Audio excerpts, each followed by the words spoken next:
కృష్ణా జిల్లాలో మాజీ ఎమ్మెల్యే వలపనేని వంశీ అనుచరులు 6గురిని పోలీసులు అరెస్ట్ చేశారు. పలు కేసుల్లో నిందితులుగా ఉన్న వీరిని వివిధ ప్రాంతాలు అరెస్ట్ చేసి కంకిపాడు పోలీస్ స్టేషన్ కు తరలించారు. ఓవరాల్ గా ఇదే అంశానికి సంబంధించి మరిన్ని అప్డేట్స్ మా కరెస్పాండెంట్ పూర్ణ అడిగి తెలుసుకుందాం. పూర్ణ, వంశీ అనుచరులను 6గురిని అదుపులోకి తీసుకున్నట్లుగా తెలుస్తుంది పోలీసులు. సో ఓవరాల్ అప్డేట్స్ ఏంటి దీనికి సంబంధించి? ఏదైతే సోషల్ మీడియాలో అంటే గడిచిన 5 ఏళ్లలో సోషల్ మీడియాలో కూటమి నేతల మీద అనుచిత వ్యాఖ్యలు అలాగే కొన్ని పోస్టింగ్స్ సోషల్ మీడియాలో పోస్టింగ్స్ పెట్టారు. ఎవరైతే పెట్టారో అనుచితమైన వ్యాఖ్యలు కానీ పోస్టింగ్స్ పెట్టిన వారిని మొత్తం కూడా వాళ్ళ అరెస్టుల పరంపర కొనసాగుతుంది.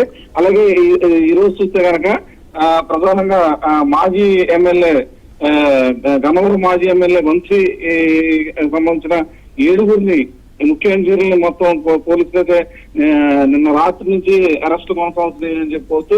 ఎందుకంటే వీళ్ళంతా కూడా పలు కేసుల్లో నిందితులుగా ఉన్నారని చెప్పి కూడా పోలీసులు అయితే చెప్తున్న పరిస్థితి నెలకొంది. వీళ్ళందరినీ కూడా అంటే వివిధ ప్రాంతాల్లో అరెస్ట్ చేసి మొత్తం వీళ్ళందరినీ కూడా కంకిపాడు పోలీస్ స్టేషన్ తీసుకెళ్లి మొత్తం కూడా విచారిస్తున్నారు. అయితే వీళ్ళని ఏ కేసులో అరెస్ట్ చేశారు, వీళ్ళు సోషల్ మీడియాలో పోస్ట్ పెట్టారా, లేకపోతే ఇంకా ఏమన్నా కేసుల్లో నిందితులుగా ఉన్నారా ఏంటి అనేది కూడా పూర్తిస్థాయి వివరాలు మాత్రం ఇంకా పోలీసులు వెల్లడించలేదు.